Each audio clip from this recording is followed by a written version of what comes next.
Hey, what's up y'all? It's Ebony Christina from ebonychristina.com.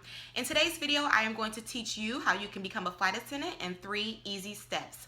I did this same video about a year ago, so I decided to go ahead and do another video, but this time make it a lot shorter, condense the information and teach you guys how you too can become a flight attendant. Since I've been a flight attendant, I have traveled all around the country and even globally. I've been to Hawaii, California, New York, Mexico, London, Scotland, Italy, which is really nice. I had wine and pizza in Italy, and multiple other places. Oh, Belize. I've been to Belize as well, and a lot of other places.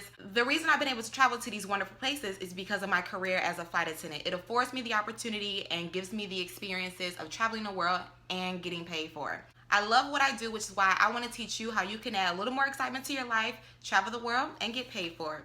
So in 3 easy steps, I'm going to teach you how you can become a flight attendant.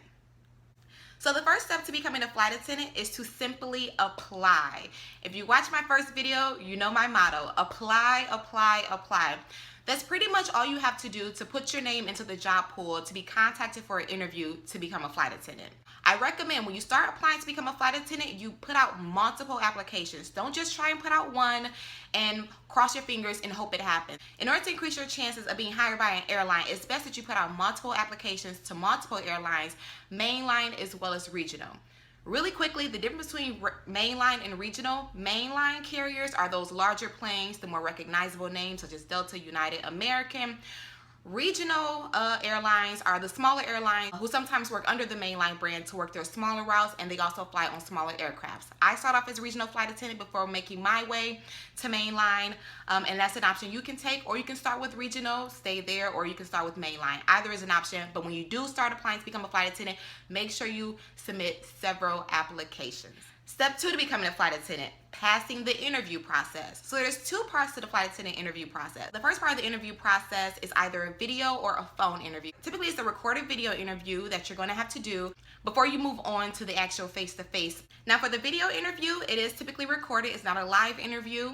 They'll email you a link to start your video interview, which you usually have 3 to 5 days to complete from the time that you receive that email. Basically, there will be, let's say, on average about 5 to 6 questions that you will have to answer. That question appears on the screen. You have about 30 seconds to prepare, and then it's showtime. You have to give your answer and do the best that you can. Most airlines, it's one and done. You get one opportunity to give your answer, and that's it. It goes to the airline and it moves on to the next question.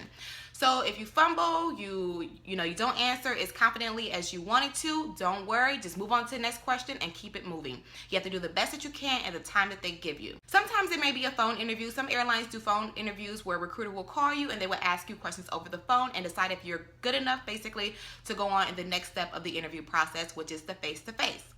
Now for the face-to-face interview, this is where it really turns up and it gets serious, because the face-to-face interview is usually a group interview setting. They bring in multiple candidates from all over the country who are going to interview for a flight attendant position.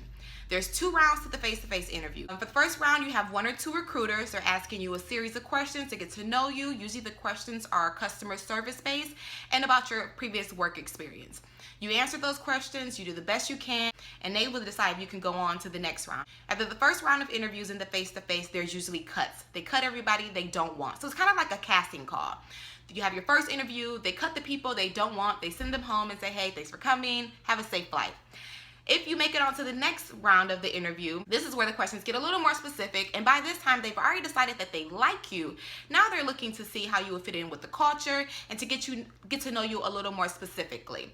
Once again, you will be interviewed by either 1 or 2 recruiters.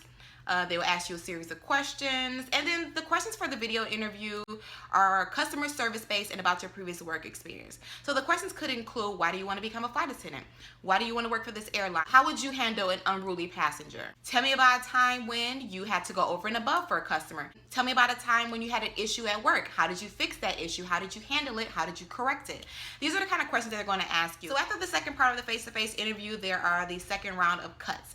But these are the final cuts. So if you make it past the second part of the face-to-face interview, you got the job. You're going to training. And that's what they're going to tell you. They're going to invite you to training. They're going to give you a conditional job offer to attend training. Now, a conditional job offer doesn't guarantee that you have the job yet. You must pass training successfully to earn your wings to officially be a flight attendant and an employee of the airline. Some airlines will extend you an offer on the spot to attend training.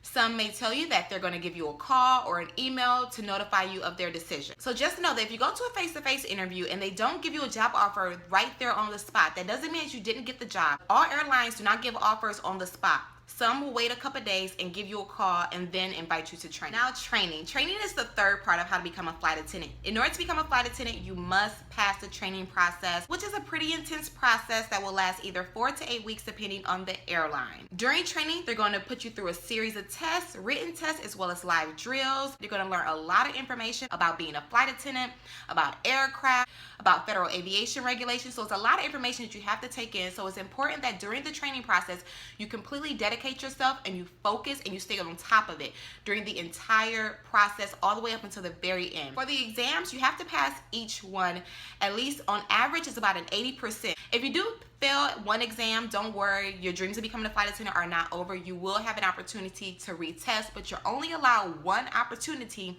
to retest. So if you fail a second exam, unfortunately, you will be sent home from training. Once you pass training, you earn your wings and you officially can begin flying and become a flight attendant. So I just told you guys the 3 steps on how to become a flight attendant. Submit your application, pass the interview process, and also pass training to earn your wings. But now what you need to know is exactly how do you do that? How to have the best application and resumes to be sure that your application is pulled, how to look the part, exactly how to answer the questions, and how to present yourself in a way that you pass your interviews, your video and face-to-face interview, and also the best study tips, what to expect, and how to prepare for training so that you earn your wings. If you're interested in learning that, I have a new book. It's called The Fly Girl's Guide, How to Become a Flight Attendant. In this book, which is an easy read, I walk you through the process and teach you exactly what I did in order to earn my wings and become a flight attendant. So make sure you check it out. The link is in the description. You can download the book on Amazon. Thank you so much for watching, and I will see you guys next time. Bye.